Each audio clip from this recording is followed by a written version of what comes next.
হেই WhatsApp guys, কেমন আছো? আশা করি সবাই ভালো আছো আর welcome back to the channel. আজ কোনো গান নয়, আজকে অনেক দিনের একটা মিস্ট্রি, অনেক বছরের একটা মিস্ট্রি রিভিল হয়েছে এবং সেটা নিয়েই আজকের ভিডিও। মানুষটা এই একজনের যার মৃত্যু হয়েছিল এবং সেটা নিয়েই জল ঘোলা হয়েছিল যে সেটা আদৌ কোনো সুইসাইড নাকি হত্যা, সেটা নিয়েই ঘটনাটা। আর কার কথা বলছি তোমরা অলরেডি বুঝতে পেরে গিয়েছো, সালমান শাহ। এবং দশকের বলা চলে শতকের সেরা সেরা একজন নায়ক অভিনেতা তিনি, এবং মানুষ এখনো তাকে ভুলতে পারেনি, এখনো তাকে সমস্ত কিছু, তার স্টাইল, সবচেয়ে বড় হচ্ছে তার স্টাইল কিন্তু এখনো মানে অল্প বয়সীদের এবং সাথে সাথে যারা যুবক রয়েছে, কিশোর রয়েছে, তাদের মনে দোলা দেয়। এই বয়সের মেয়েরাও মানে একদম ছেলেরা, উনি স্টাইলের দিক থেকে অনেক এগিয়ে ছিলেন, ঠিক আছে, ওই সময়ের মেয়েরাও কিন্তু তাকে পছন্দ করে। হয়তো তারা জেনে, মানে যারা জানে না তারা হয়তো জেনে কষ্ট পাবে যে সে এই মানুষটা নেই। হ্যাঁ, তো যাই হোক, আজকে আমরা সেই ভিডিওটাই দেখব। এত বছর পরে সেটা রিভিল হয়েছে সেটা হত্যাকাণ্ড কিনা সুইসাইড ছিল। তো সেই নিয়েই আজকে ভিডিও। এবং আরও যদি তোমরা জানাতে চাও, আমাদের আরও কোনো ভিডিও থেকে থাকে যেগুলো নিয়ে আমরা আরও তথ্য মানে পাবো সেখান থেকে, সেই ধরনের ভিডিও থাকলে অবশ্যই পাঠিয়ে। কারণ সালমান শাহ সম্পর্কে যে কেউ কিন্তু জানতে আগ্রহী। হ্যাঁ, তো আসলে তার সাথে কি হয়েছে একদম।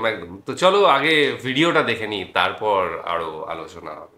সালমান আত্মহত্যা করে নেই, সালমান শাহ খুন হয়েছে। আমার হাজবেন্ড এটা করাইছে আমার বাইরে দিয়ে। সামিরা দরজা খুলে দেয়, তারপরে ডন, জাভেদ ওরা ঝাঁপিয়ে পড়ে সালমানের উপরে। আমার বন্ধু গো।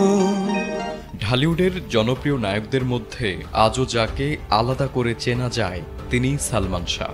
মাত্র 4 বছরের ক্যারিয়ারে নিজের অভিনয়, স্টাইল আর ব্যক্তিত্ব দিয়ে জয় করেছিলেন কোটি দর্শকদের হৃদয়। তোমাকে চাই, শুধু তোমাকে চাই। 1996 সালের 6 সেপ্টেম্বর মাত্র 25 বছর বয়সে না ফেরার দেশে পাড়ি জমান এই মহানায়ক। তার অপ্রত্যাশিত বিদায়ে স্তব্ধ হয় পুরো জাতি।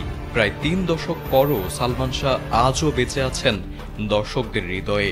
তবে তার মৃত্যুর রহস্য ঘিরে এবার বেরিয়ে এলো চাঞ্চল্যকর সব তথ্য। আত্মহত্যা করে নেই, সালমান শাহ খুন হয়েছে। আমার হাজবেন্ড এটা করাইছে আমার বাইরে দিয়ে। চিত্রনায়ক সালমান শাহ মারা যাওয়ার রাতটি ছিল এক নির্মম পরিকল্পিত হত্যাযজ্ঞের মঞ্চ। নারকীয় হত্যাযজ্ঞের সে রাতের লোমহর্ষক বর্ণনা দিয়েছেন সালমান শাহ হত্যা মামলার 11 নম্বর আসামি রেজভি আহমেদ ফরহাদ। দীর্ঘ 29 বছর পর অভিনেতা সালমান শাহর অপমৃত্যু মামলা রূপ নিয়েছে হত্যা মামলায়। এরপরই নতুন করে আলোচনায় দীর্ঘ 28 বছর আগে 1997 সালের রেজভির দেওয়া একটি জবানবন্দি। সামিরা দরজা খুলে দেয়, তারপরে ডন, জাভেদ ওরা ঝাঁপিয়ে পড়ে সালমানের উপরে। ওই জবানবন্দিতে রেজভি সালমান শাহ হত্যার দায় স্বীকার করে বলেন, আমরা সালমান শাহকে হত্যা করেছি। হত্যার ঘটনাকে আত্মহত্যা বলে সাজানো হয়েছে। এই হত্যাকাণ্ডে সামিরা ও তার পরিবার সহ অনেকে জড়িত। 1997 সালের 164 ধারায় জবানবন্দিতে রেজভি জানান, সালমান শাহর মৃত্যু ছিল 12 লাখ টাকার এক হত্যার চুক্তি।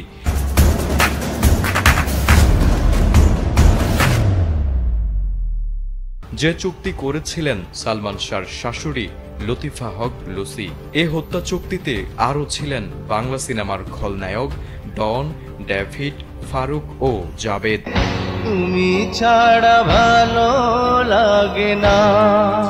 হত্যার লোমহর্ষক বর্ণনা দিয়ে রেজভি বলেন, রাত 2:30টায় সালমান শাহর বাড়িতে যান ডন, ডেভিড, ফারুক ও আজিজ ভাই। রেজভির দাবি, সে রাতে ঘুমন্ত সালমান শাহর উপর ঝাঁপিয়ে পড়েন হত্যাকারীরা। নারকীয় সেই হত্যাযজ্ঞে উপস্থিত ছিলেন সামিরা, সামিরার মা লুসি ও আত্মীয়া রবি। প্রথমে ঘুমন্ত সালমানকে বেহুশ করেন স্ত্রী সামিরা। কিছুক্ষণ পর সালমান শাহর জ্ঞান ফিরলে সবার শুরু হয় ধস্তাধস্তি। এ সময় সালমান শাহর শরীরে ইনজেকশন পুশ করতে বলেন আজিজ ভাই। অতঃপর সালমানকে হত্যা করে সিলিং ফ্যানে ঝুলিয়ে দেওয়া হয় তার লাশ। পরদিন সকালে ঝুলন্ত অবস্থায় পাওয়া যায় সালমান শাহর নিথর দেহ। আর এভাবেই সাজানো হয় আত্মহত্যার গল্প। আছো তুমি হৃদয়ে জুড়ে। তারেক আজিজ, এটিএন বাংলা, ঢাকা। সালমান শাহর মৃত্যুর ঘটনায় আমরা যেটুকু জানতে পেরেছিলাম, তাকে চালানো হচ্ছিল যে আত্মহত্যা বলে, কিন্তু দেশের মানুষ কিন্তু কখনোই মানতে চায়নি যে এটা একটা আত্মহত্যা ছিল। বিশেষ করে তার ফ্যান ফলোয়ার্স যে হারে ছিল এবং দেশের মানুষ এত ভালোবাসত, তাদের কাছে কিন্তু এটা কখনোই আত্মহত্যা মনে হয়নি। এবং সত্যি কথা বলতে কি, 25 বছর বয়সে যখন সবে তার ক্যারিয়ার শুরু হয়েছে, সেই সময়ে একটা মানুষ, এবং সে মধ্য গগনের শুরু করেছে এবং শুরু থেকেই সে খ্যাতির মধ্য গগনে রয়েছে, সেই মানুষটা কখনোই কিন্তু, আমি তো এটাই বলছিলাম ভিডিও দেখতে দেখতে, যে যেমন ব্যক্তিত্ব তার, তাতে তাকে প্রথমেই মানে শুরু থেকেই তাকে অবশ্যই সবাই দর্শকেরা মেনে নেবে। ঠিক যেমন আগের দিনের ভিডিওতে আলোচনা করেছিলাম জুবিন গার্গকে নিয়ে, যেমন প্রথম গান থেকেই সে ফেমাস হয়ে গেছিল, ঠিক তেমনি সালমান শাহ সেরকমই। ওনার ব্যক্তিত্ব দিয়ে উনি শুধু ব্যক্তিত্ব বলে না, ওনার লুকটাও এমন যে প্রত্যেকটা বাংলাদেশের প্রত্যেকটা দর্শক কিন্তু এক দেখাতেই ওনাকে হৃদয়ে গেঁথে নিয়েছিল। আর সেই মানুষের এই অকাল বোধন কখনোই কেউই মেনে নিতে পারে না, শুধু বাংলাদেশিরা না, আমরাও জাস্ট মানে যখন আমরা জানতে পারি যে আমরা কিন্তু প্রথম থেকেই চিনতাম না তাকে, আমরা এই রিসেন্ট ফেসবুকের মাধ্যমে বিভিন্ন বাংলাদেশি নিউজের মাধ্যমে জানতে পারি যে এরকম একটা নায়ক তিনি মারা গিয়েছেন, এবং তার মৃত্যু নিয়ে এখনো রহস্য রয়েছে, সেটা আত্মহত্যা না সুইসাইড। তো যাই হোক, সেই জট খুলছে আস্তে আস্তে, এটাই ভালো লাগার বিষয়। তো ব্যাপারটা হচ্ছে, মাঝখানে অকাল বোধন হয়েছিল, ওটা অ্যাকচুয়ালি অকাল মৃত্যু হবে। তো সেই জায়গা থেকে বলতে পারি, আজকে যে ঘটনাটা শুনলাম সত্যটা প্রকাশিত হয়েছে।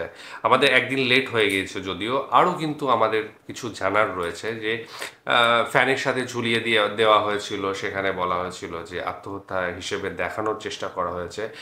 এই সমস্ত জায়গায় দেখা গেছে ম্যাক্সিমাম ক্ষেত্রে কিন্তু নিজের মানুষরাই যুক্ত থাকে, এবং সেটা এখানেও দেখা গেল যে শামিনা, তাই তো, তার শাশুড়ির নাম হচ্ছে অন্য, তার স্ত্রী শামিনা, হ্যাঁ, এবং তার শাশুড়ি, দুজনেই জড়িত ছিল, এবং আরো যারা ডন, আরো কি কি ছিল নাম, তারা সিনেমার যারা খলনায়ক ছিল, তারা কিন্তু একসঙ্গে এই হত্যাকাণ্ডটা ঘটিয়েছিল 12 লক্ষ টাকার বিনিময়ে।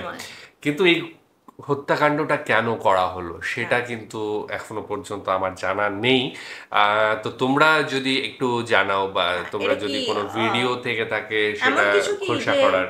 হয়তো সে এইভাবে আকাশচুম্বী একটা খ্যাতি পেয়ে যাচ্ছিল বলে তার বউ, তার ওয়াইফ ঈর্ষান্বিত হয়ে, বা অন্য কিছু থাকতে পারে, টাকা পয়সার ব্যাপার থাকতে পারে, সম্পত্তির ব্যাপার থাকতে পারে, সেই সমস্ত একদম। তো সবার পক্ষে জানা সম্ভব হয় না। তো তোমরা যদি প্লিজ সেই ধরনের কোনো পারফেক্ট ভিডিও থাকে, লিঙ্ক থাকে, তাহলে অবশ্যই শেয়ার করো, আমরা সেটা নিয়ে আসব এবং সেটা সবার সাথে শেয়ার করে নেব। তো যাই হোক, আজকের মতো এখানেই শেষ করছি। আগামী দিন আবার আসছি অন্য কিছু নিয়ে, ততক্ষণের জন্য স্টে টিউনড।